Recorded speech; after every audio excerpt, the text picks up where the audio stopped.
मृत्यूच्या या जगात वास्तविक सत्य नेमकी काय आहे हे शोधण्यासाठी माणूस दिवस रात्रभर धडपड करत असतो.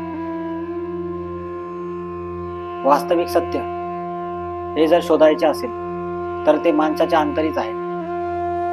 माणूस ज्या पंचमहाभूतांनी निर्माण झालेला आहे ती प्रत्येक अवस्था ही त्याला सत्य शोधाच्या विचाराकडे घेऊन जाते. विचार हा माणसाचा केंद्रबिंदू आहे. ज्या तऱ्हेने माणूस विचार करतो, नवनवीन विषयांचा शोध घेतो, नवनवीन संकल्पना उदयास आणतो, नवनवीन तत्वांचा वेध घेतो, त्याच प्रकारे मानवाला या प्रत्येक गोष्टी विकासाकडे पायवाट करवून देतात, विकासाकडे वाटचाल करून देतात. विकास हा माणसाचा मूलभूत घटक आहे. विकास केल्याशिवाय माणूस जगू शकत नाही आणि विकासाच्या भावनेशिवाय माणूस निर्माण होऊ शकत नाही. माणसातील नवनिर्माण हे माणसाच्या अंतरीच दडलेले आहे. माणूस या संपूर्ण जगात पंचेंद्रियांपासून लिप्त होऊन जीवन जगत असतो.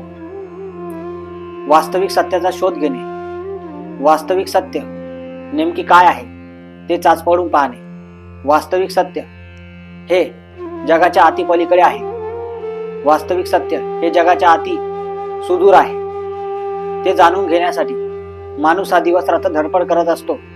हे आता मान्य केले पाहिजे. जगात मृत्यू आहे हे एक शाश्वत सत्य आहे. अंतिम मृत्यू हा प्राप्त करणे आणि मृत्यूनंतरच्या जगात पुढे चालत राहणे हे प्रत्येक जीवाला करणे गरजेचे आहे. कारण हीच प्रकृती आहे.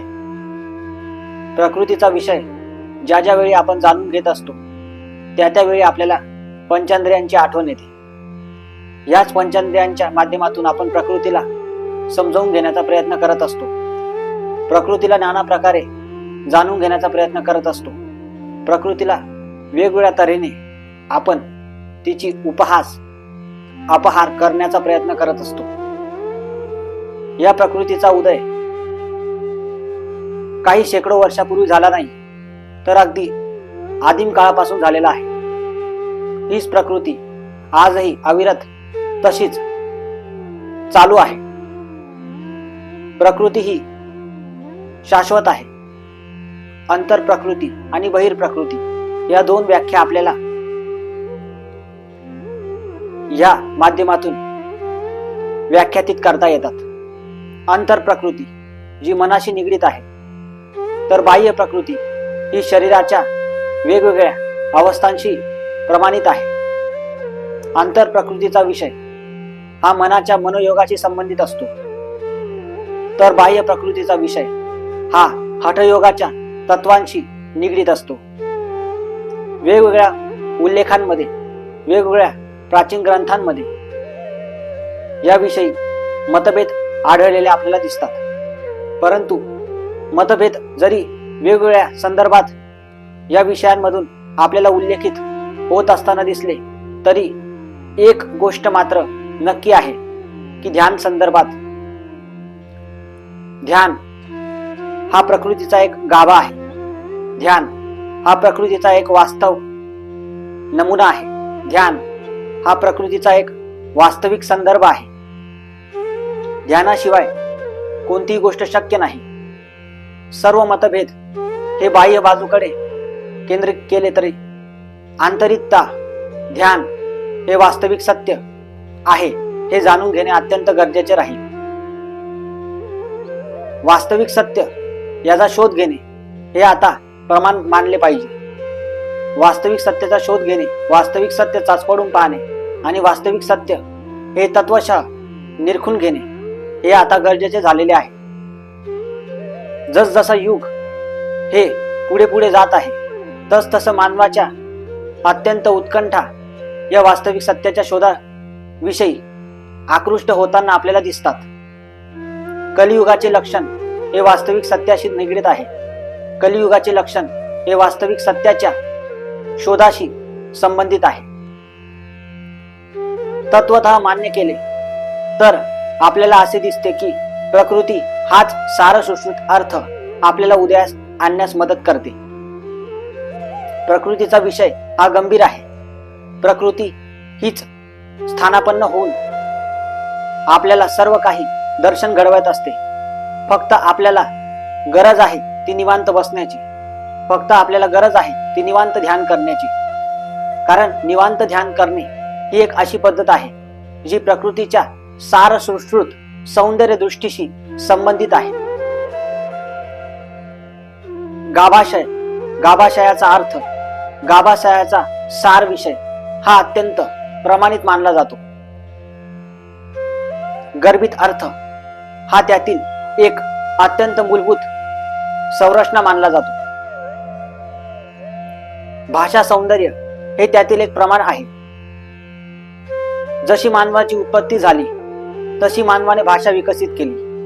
वेगवेगळ्या संदर्भात, वेगवेगळ्या उल्लेखात, वेगवेगळ्या प्राचीन धर्मग्रंथात वेगवेगळ्या तऱ्हेने आपापली भाषा माणूस व्यक्त करू लागला. सुरुवातीच्या काळापासून माणसाने जी प्रगती सुरू केली ती आजतागायत कायम आहे.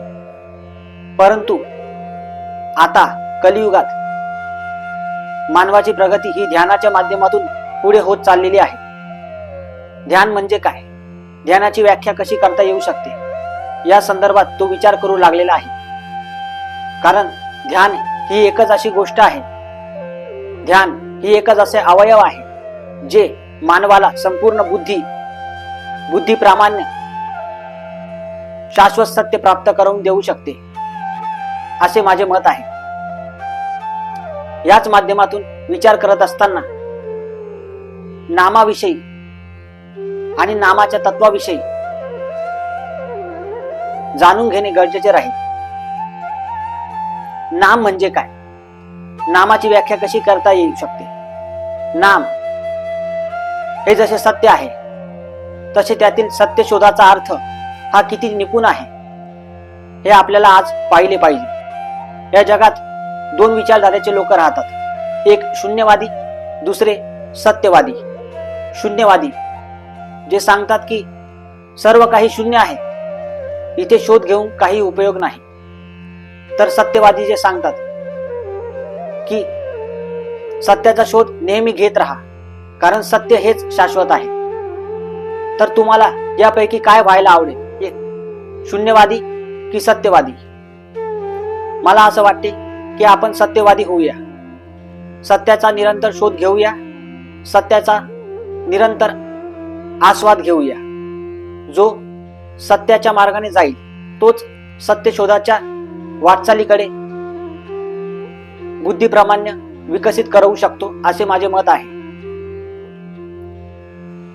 नामाची या लोके नामरूप हरी, नाम चैतन्य संकीर्त, नाम युक्त ध्यान, नाम चित्त नामी, नाम बीजत्व कारण, आता बैसोनी दावी सभायते नामस्मरण, साध्य विरक्तीसी पात्र, शुद्ध साधना विन्मुख, तपोयोगाधिष्ठितु वायू प्राणत्व प्रसुकु, तत्वचारी वृत्ती, तत्व माया सिद्धी, तत्वाची उपाधी, तत्वयोग ध्यान.